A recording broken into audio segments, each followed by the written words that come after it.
Boa noite a todos que irão nos assistir aí, irão me assistir e acompanhar junto e rezar junto ao longo desses nossos 30 minutos, em que a gente segue refletindo aqui sobre a questão, vamos dizer assim, o desenvolvimento da crise dentro da igreja, né?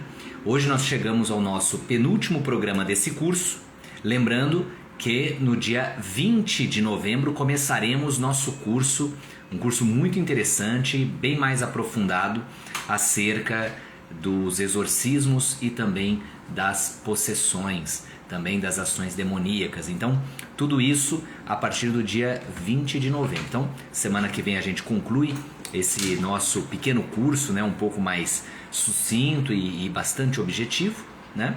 E no dia 20 de novembro a gente começa um curso mais profundo, com durações maiores, tá? E aí depois eu explico tudo direitinho para vocês como é que vai funcionar. Então não percam a estreia no dia 20 de novembro às 20 horas aqui no Instagram. Demônios e exorcismos à luz do filme O Exorcista. É um curso de fundamentação católica, porém que vai usar como estudo de caso esse filme do Exorcista, tá? Então não percam aí. Muito bem, vamos começar aí com a nossa oração inicial, antes da explicação mesmo aí do tema de hoje, ok? Então vamos começar em nome do Pai, do Filho e do Espírito Santo. Amém.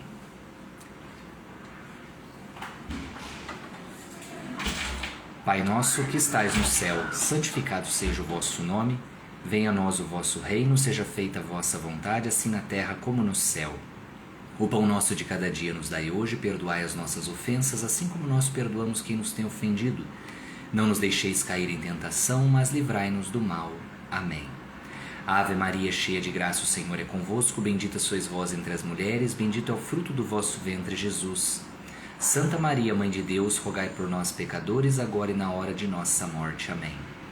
Inspirai, Senhor Deus, as nossas ações e ajudai-nos a realizá-las, para que em vós comece e para vós termine tudo aquilo que fizermos, por Cristo Senhor nosso. Amém. Glória ao Pai, ao Filho e ao Espírito Santo, como era no princípio, agora e sempre. Amém. Muito bem, hoje o nosso tema, é uma pena que nós não tenhamos assim mais tempo, né? Nosso combinado aqui nesse curso é um encontro aí de 30 minutos, mas a bem da verdade, se a gente fosse tocar esse tema com uma profundidade muito grande, a gente precisaria aí talvez de um semestre, né? Vamos dizer, uma disciplina universitária para tratar dela. Nós vamos mencionar um pouco como que ficou a situação do marxismo dentro da igreja, né? Acredito eu que os últimos golpes que a igreja sofreu, nós passamos aí pelas primeiras heresias, passamos pelos ataques renascentistas, pelos ataques burgueses, as discordâncias da reforma protestante, vimos também a questão dos renascentistas e iluministas, e por fim agora a gente chega ao marxismo, ao gramscismo e à terrível teologia da libertação, né? Então vamos entender o seguinte, para a gente não incumpridar muito a coisa. Ali no século XIX surgem dois homens, amigos, né? Karl Marx e Friedrich Engels, que vão desenvolver uma forma de ler o mundo que a gente chama de dialética materialista. Basicamente, né, para a gente não estender muito, a ideia seria o seguinte: tudo é analisado do ponto de vista material. Então, na visão desses dois, não dá para você entender o mundo à luz de uma divindade, tá? Toda a história humana é feita apenas por seres humanos, e essa história humana feita por seres humanos, ela é vivida através de uma coisa que eles denominavam luta de classes. Então toda análise que o marxista geralmente faz das coisas, ela pressupõe basicamente a questão econômica. Para eles tudo é uma grande treta, né? Só mudam as classes, só mudam os protagonistas envolvidos, e esses conflitos entre as classes, entre esses envolvidos, é o que gera o movimento da história, os conflitos, as revoluções, as disputas e tudo mais. Nesse sentido, para Marx e Engels, que eram ateus, não havia sentido na religião a não ser o seu uso como mecanismo de poder. Então Deus para eles não existe. E a religião é um fenômeno que vicia o povo, eles chamam isso de ópio do povo, que só serve para manobrar as massas, né? Então são grandes ilusões que servem para manipular as pessoas, cobrar impostos, ganhar dinheiro, exercer poder, coisas do tipo. Bom, nesse sentido, o Marx e o Engels, não bastando fazer essa análise, que outros até já faziam coisa semelhante, né? Há muito tempo já tínhamos pensadores que falavam algo do tipo, né? Começam a politizar a Bíblia e o cristianismo, como nós vimos anteriormente. Agora nós temos aqui também o surgimento de uma nova ideologia. Então não bastou para eles querer criar uma teoria de por que a religião não funciona. Para eles existe também a necessidade de dar um novo passo histórico, que seria o da igualdade entre as classes. O grande problema é que Marx e Engels jogam uma grande bomba teórica, sem qualquer estratégia ou metodologia de evolução na cabeça deles. Então, o Marx e o Engels vão dizer, né? O próximo passo da sociedade é você ter um colapso do capitalismo, que para eles era uma ideologia detestável por causa dos burgueses, esquecendo que foram justamente os burgueses que permitiram que eles criassem ideias assim, né? E dessa crítica que eles vão fazer, eles acreditam que seria uma próxima etapa da humanidade, que o capitalismo entraria numa grande crise e a sua sucessão natural seria o que eles chamavam aí de socialismo científico.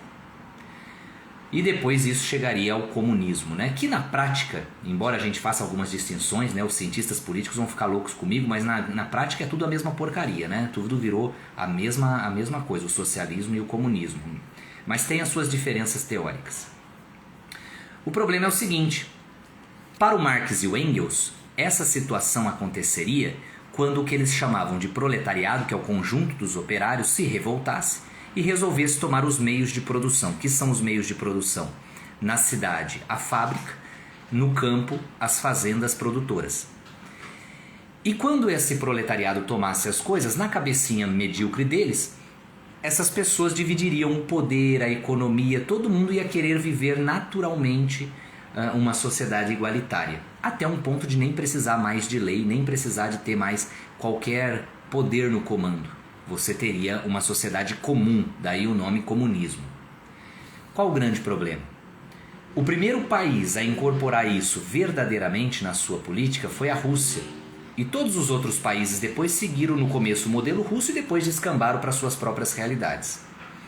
Aonde o comunismo se espalhou, você teve repressão à religiosidade, né? Porque o que acontece? Um preceito básico de qualquer religião no planeta é a desigualdade entre as pessoas. As pessoas são desiguais por natureza. Fisicamente, financeiramente, as vivências são diferentes. E nesse sentido, se você está tentando pregar que todo mundo tem que ser igual e que o Estado e a vivência dessa ideologia está acima de tudo, você não pode ter uma força institucional ou até mesmo uma crença religiosa que esteja acima dessa perspectiva. Então, para evitar o questionamento, e até porque os comunistas costumam ser ateus na sua vivência, vamos solapar as religiões. A Rússia, por exemplo, só para a gente pegar de exemplo, sempre foi um país que gosta do autoritarismo. É da característica dos russos, né? Então você teve lá o czarismo, saiu do czarismo para o comunismo e saiu do comunismo para, vamos dizer, o putinismo, né? Que é essa realidade toda do Vladimir Putin instaurado lá. Eles não gostam da democracia plena. Porém, uma das coisas que os russos sentiam falta era poder vivenciar a sua religião. A religião ortodoxa, que era muito forte lá. De qualquer modo, aonde quer que tenha se instaurado, o comunismo vem solapar as religiões. E solapar diversas liberdades individuais, uma coisa que eles não gostam que se fale, né? Você não encontra aí nas apostilas ou nos livros didáticos, ou quando passa é bem por cima, é o fato de que a ideologia que mais matou pessoas no planeta foi a ideologia comunista. Tá? Se a gente pegar só aí os números jogando baixo, a gente costuma dizer, né? O Hitler, numericamente, estima-se 25 milhões de mortos diretamente, não estou falando a guerra, tá? Os mortos por ordem dele. Só o Stalin, no mínimo, 30 milhões. Mao Tse Tung, assumidamente, 70 milhões. sem contar os que o comunismo continua matando. Pois bem, a gente sabe que o século XX assistiu a diversos fenômenos e milagres, a ascensão de santos, que vão justamente combater esse grande mal. 1917, o grande ano da Revolução Russa. Naquele ano inteiro, Nossa Senhora de Fátima aparece, né, ao longo de vários meses aos 3 pastorinhos em Portugal, realiza grandes fenômenos através do poder de Deus. Ela é intercessora, né, e vai mostrar diversas vezes o poder de Deus e o poder do milagre a Portugal, para que aquilo se espalhasse e tentasse impedir o avanço do comunismo. Infelizmente, a consagração a Deus, a conversão dos corações não aconteceu. O resultado: Revolução Russa, União Soviética. São Padre Pio, em um tempo em que o sacerdócio começa a ser solapado pelas ideologias de esquerda que adentram a Igreja Católica, surge um sacerdote, o único padre na história que recebeu os estigmas de Cristo. Os estigmas foram dados a outros santos por Deus, mas padre só ele. Exemplo de padre, exemplo de sacerdote, exemplo de humildade, de obediência, um dos santos mais marcantes da história no século XX, ao longo da era do comunismo e da Guerra Fria. São João Paulo II, o maior combate dele no seu pontificado, além, né, de fazer o combate contra o desvio da juventude, que estava indo desviada para essas ideias de esquerda, também o combate contra o comunismo. Muitos até acreditam que a queda do comunismo se deveu em grande parte ao pontificado de São João Paulo II. Então você vê que surgem reações de Deus, de santos, da igreja, diante de uma crise global e até mesmo institucional. O que acontece é o seguinte: em muitos lugares do mundo, vendo o que se tornou o comunismo na prática, né, ou o socialismo na prática, muitos países começam a reagir. E vai surgir na Itália um cidadão chamado Antônio Gramsci. E nesse sentido eu recomendo a vocês o documentário do Brasil Paralelo, tem de graça no YouTube, mas quem assina a plataforma também pode assistir.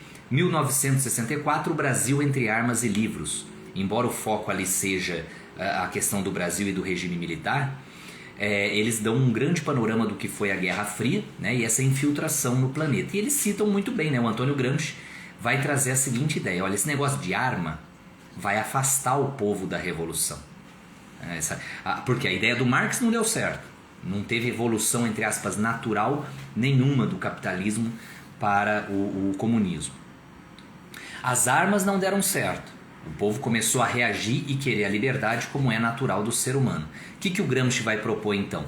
Temos que nos infiltrar em todos os meios da sociedade.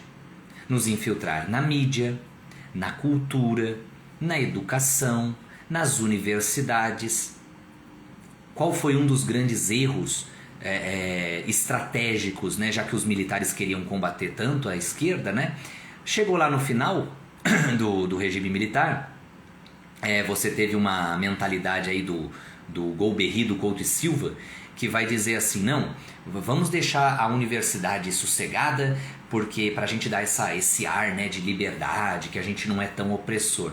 Mas se eles tinham a mentalidade de diminuir a força do comunismo, é dentro da universidade que eles tinham que ter instaurado uma política pedagógica anti-esquerdista e deixaram livre. Quem que estava dentro da universidade? Os anti-direita, os anti-conservadores, os anti-religiosos, os comunistas por excelência.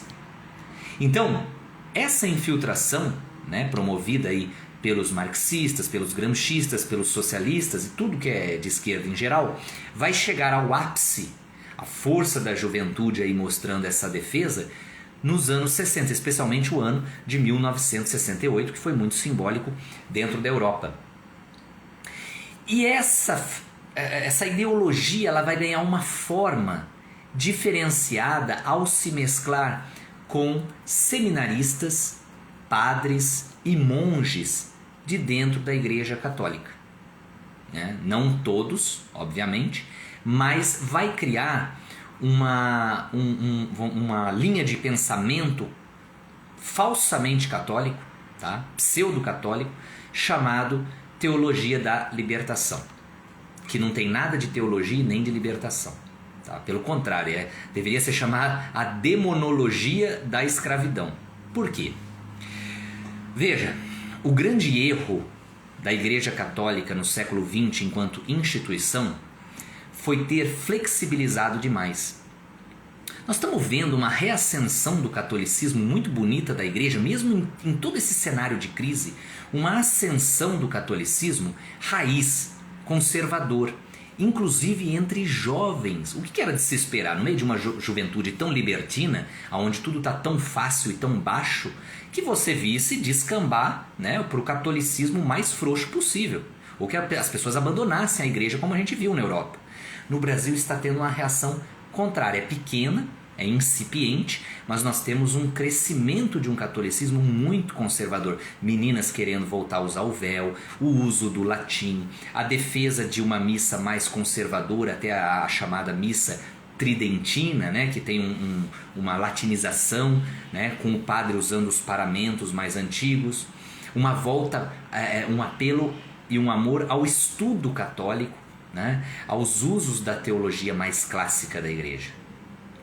A grande questão foi a seguinte: o problema é que essa teologia da libertação acabou se adequando a uma época em que a igreja, especialmente aqui na América Latina como um todo, está até espalhado por aí, mas especialmente na América Latina, que sofre de vitimismo, sofre de um apelo muito forte das ideologias por causa das corrupções e das misérias sociais, e aí o resultado foi o surgimento dessa teologia da libertação, que é o quê? Qual é a visão básica desses padres, monges e frades? A ideia do seguinte: essa coisa de sagrado, de espiritual, está longe demais. Nós temos que começar a semear o reino de Deus aqui na terra. Então, para isso, não precisamos ficar falando muito de teologia, de catequese. Temos que falar do povo. Temos que falar de coisas próximas da mentalidade popular. Entendeu? Temos que fazer do altar um espaço quase de show. Então a gente faz aquela missa do sertanejo, a missa do caminhoneiro. A gente põe lá uma carroceria de caminhão no altar, faz de conta que é a missa do caminhoneiro. A devoção popular é que importa. E eu estou dando exemplos aqui, tá, gente? Que acontece. Já vi essa missa de caminhoneiro aí uma vez, esse absurdo. Vamos fazer o chamado ecumenismo, acolher todas as religiões, dar as mãos. Então a gente põe gente batendo tambor africano dentro da igreja. Vamos pegar lá e pegar músicas das igrejas protestantes e colocar dentro da nossa igreja. As nossas canções, vamos começar a bater palma, porque é festa, é a festa de Cristo. Esqueceram o que é a missa. Esqueceram o que é a sacralidade. Esqueceram o que são os sacramentos.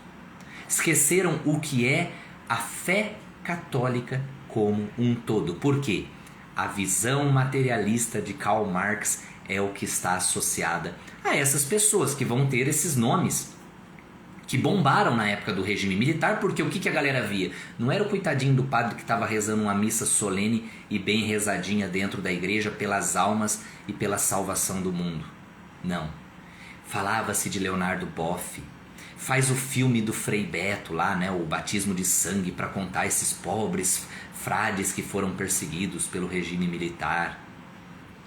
Quem que bomba hoje, né? Entre outras figuras, que a galera acha que é exemplo de padre. Padre Júlio Lancelotti. Gente, não estou falando aqui do trabalho do Padre Júlio, que é muito bonito com os pobres, da distribuição material de alimento, de cobertores, isso aí é bonito. Mas enquanto padre, enquanto sacerdote, enquanto representante de nosso Senhor Jesus Cristo perante a igreja e perante a sociedade, muitas declarações e muitas das ações desse padre e desses outros que eu mencionei são abomináveis, porque pisam na sacralidade da igreja católica, pisam no que é a essência do caminho da salvação e ensinam diversas coisas erradas para as pessoas. Vocês têm que ter ideia do seguinte: quando a gente morrer, nossa alma vai imediatamente para um julgamento. Ou é céu, ou é purgatório antes de céu, ou é inferno. eternamente. Nós não estamos fazendo uma brincadeirinha que você paga lá 1 ano de cadeia e sai. Nós estamos falando da eternidade. E esses homens, ao ensinar coisas erradas e as pessoas irem na onda por ignorância, falta de estudo ou facilidade de discurso, podem ser condenadas eternamente por causa dessa galera. Então não estamos falando de brincadeira aqui, de uma coisinha, é perseguição ideológica. Nós estamos falando de seriedade. Ou se é católico de verdade, ou não é. A pior coisa que tem é essa coisa, sou católico, mas não pratico. Sou católico, não praticante. Então você não é católico. Você é qualquer coisa, menos católico. Converte-te enquanto é tempo. Deixo como último comentário aqui o exemplo de São João Paulo II. Chegou a Nicarágua, muitas pessoas o recebem, você procura essa, põe São João Paulo II, Nicarágua, isso é a primeira foto que você acha, eu acho que é essa. Um padre lá ajoelhado, barbudão, a cara do marxista relaxado, né? E aí o Papa João Paulo II chega e põe o dedo lá na cara dele falando um monte de coisa para ele. O que o Papa João Paulo II estava fazendo? Dando uma bronca por promover a teologia da libertação e a dessacralização da igreja. Então esse santo Papa, um santo homem, tão importante para o século XX, até os demônios temem, nós vamos falar disso lá no meu curso, começa dia 20, né? O Demônios e Exorcismos. Até os demônios tremem diante do nome de São João Paulo II. E esse homem dando uma bronca, não ao esquerdismo dentro da Igreja Católica. Nós vamos comentar melhor sobre essa questão da dessacralização da Igreja no nosso último programa desse curso aqui, né? O Veritas 9, semana que vem. E a partir do Veritas 10, dia 20 de novembro, novamente, repito, não perca o começo do curso Demônios e Exorcismos à luz do filme O Exorcista. Muito bem, o tempo voa, né? O tempo passa, o tempo voa, como dizia a propaganda. Chegamos aí a mais uma vez a nossa oração, o nosso terço de reparação e oferecimento do precioso sangue pelos sacerdotes. É um momento de orarmos juntos, tanto pela nossa reparação diante de Deus, quanto pela reparação desses padres que estão desviados. A gente os critica, mas não é uma crítica de querer condená-los e desejar que vão para o fogo do inferno. Pelo contrário, gente. Sejamos unidos como cristãos e oremos pela conversão desses sacerdotes, dos religiosos e leigos que estão desviados nos maus caminhos, nos vícios, nos pecados e nas ideologias do inimigo. Vamos rezar? Em nome do Pai, do Filho e do Espírito Santo. Amém. Vinde, ó Deus, em meu auxílio, socorrei-me sem demora. Glória ao Pai, ao Filho e ao Espírito Santo, como era no princípio, agora e sempre. Amém. Aleluia. Primeira dezena. Eterno Pai, eu vos ofereço o precioso sangue de vosso amado Filho, nosso Senhor Jesus Cristo, Cordeiro sem defeito e sem mancha em reparação pelos meus pecados e pelos pecados de todos os vossos sacerdotes.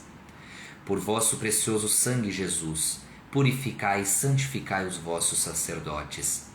Por vosso precioso sangue, Jesus, purificai e santificai os vossos sacerdotes. Por vosso precioso sangue, Jesus, purificai e santificai os vossos sacerdotes. Por vosso precioso sangue, Jesus, purificai e santificai os vossos sacerdotes. Por vosso precioso sangue, Jesus, purificai e santificai os vossos sacerdotes. Por vosso precioso sangue, Jesus, purificai e santificai os vossos sacerdotes. Por vosso precioso sangue, Jesus, purificai e santificai os vossos sacerdotes. Por vosso precioso sangue, Jesus, purificai e santificai os vossos sacerdotes. Por vosso precioso sangue, Jesus, purificai e santificai os vossos sacerdotes. Por vosso precioso sangue, Jesus, purificai e santificai os vossos sacerdotes. Ó Pai, de quem recebe o nome toda a paternidade no céu e na terra, tende piedade de todos os vossos sacerdotes e lavai-os no sangue do Cordeiro. Segunda dezena. Eterno Pai, eu vos ofereço o precioso sangue de vosso amado Filho, nosso Senhor Jesus Cristo, Cordeiro sem defeito e sem mancha, em reparação pelos meus pecados e pelos pecados de todos os vossos sacerdotes. Por vosso precioso sangue, Jesus, purificai e santificai os vossos sacerdotes. Por vosso precioso sangue, Jesus, purificai e santificai os vossos sacerdotes. Por vosso precioso sangue, Jesus, purificai e santificai os vossos sacerdotes. Por vosso precioso sangue, Jesus, purificai e santificai os vossos sacerdotes. Por vosso precioso sangue, Jesus, purificai e santificai os vossos sacerdotes. Por vosso precioso sangue, Jesus, purificai e santificai os vossos sacerdotes. Por vosso precioso sangue, Jesus, purificai e santificai os vossos sacerdotes. Por vosso precioso sangue, Jesus, purificai e santificai os vossos sacerdotes. Por vosso precioso sangue, Jesus, purificai e santificai os vossos sacerdotes. Por vosso precioso sangue, Jesus, purificai e santificai os vossos sacerdotes. Ó Pai, de quem recebe o nome toda a paternidade no céu e na terra, tende piedade de todos os vossos sacerdotes e lavai-os no sangue do Cordeiro. Terceira dezena. Eterno Pai, eu vos ofereço o precioso sangue de vosso amado Filho, nosso Senhor Jesus Cristo, Cordeiro sem defeito e sem mancha, em reparação pelos meus pecados e pelos pecados de todos os vossos sacerdotes. Por vosso precioso sangue, Jesus, purificai e santificai os vossos sacerdotes. Por vosso precioso sangue, Jesus, purificai e santificai os vossos sacerdotes. Por vosso precioso sangue, Jesus, purificai e santificai os vossos sacerdotes. Por vosso precioso sangue, Jesus, purificai e santificai os vossos sacerdotes. Por vosso precioso sangue, Jesus, purificai e santificai os vossos sacerdotes. Por vosso precioso sangue, Jesus, purificai e santificai os vossos sacerdotes. Por vosso precioso sangue, Jesus, purificai e santificai os vossos sacerdotes. Por vosso precioso sangue, Jesus, purificai e santificai os vossos sacerdotes. Por vosso precioso sangue, Jesus, purificai e santificai os vossos sacerdotes. Por vosso precioso sangue, Jesus, purificai e santificai os vossos sacerdotes. Ó Pai, de quem recebe o nome toda a paternidade no céu e na terra, tende piedade de todos os vossos sacerdotes e lavai-os no sangue do Cordeiro. Quarta dezena. Eterno Pai, eu vos ofereço o precioso sangue de vosso amado Filho, nosso Senhor Jesus Cristo, Cordeiro sem defeito e sem mancha, em reparação pelos meus pecados e pelos pecados de todos os vossos sacerdotes. Por vosso precioso sangue, Jesus, purificai e santificai os vossos sacerdotes. Por vosso precioso sangue, Jesus, purificai e santificai os vossos sacerdotes. Por vosso precioso sangue, Jesus, purificai e santificai os vossos sacerdotes. Por vosso precioso sangue, Jesus, purificai e santificai os vossos sacerdotes. Por vosso precioso sangue, Jesus, purificai e santificai os vossos sacerdotes. Por vosso precioso sangue, Jesus, purificai e santificai os vossos sacerdotes. Por vosso precioso sangue, Jesus, purificai e santificai os vossos sacerdotes.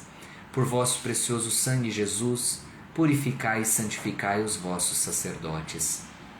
Por vosso precioso sangue, Jesus, purificai e santificai os vossos sacerdotes. Por vosso precioso sangue, Jesus, purificai e santificai os vossos sacerdotes. Ó Pai, de quem recebe o nome toda a paternidade no céu e na terra, tende piedade de todos os vossos sacerdotes e lavai-os no sangue do Cordeiro. Na última dezena. Eterno Pai, eu vos ofereço o precioso sangue de vosso amado Filho, nosso Senhor Jesus Cristo, Cordeiro sem defeito e sem mancha, em reparação pelos meus pecados e pelos pecados de todos os vossos sacerdotes. Por vosso precioso sangue, Jesus, purificai e santificai os vossos sacerdotes. Por vosso precioso sangue, Jesus, purificai e santificai os vossos sacerdotes. Por vosso precioso sangue, Jesus, purificai e santificai os vossos sacerdotes. Por vosso precioso sangue, Jesus, purificai e santificai os vossos sacerdotes. Por vosso precioso sangue, Jesus, purificai e santificai os vossos sacerdotes. Por vosso precioso sangue, Jesus, purificai e santificai os vossos sacerdotes. Por vosso precioso sangue, Jesus, purificai e santificai os vossos sacerdotes. Por vosso precioso sangue, Jesus, purificai e santificai os vossos sacerdotes. Por vosso precioso sangue, Jesus, purificai e santificai os vossos sacerdotes. Por vosso precioso sangue, Jesus, purificai e santificai os vossos sacerdotes.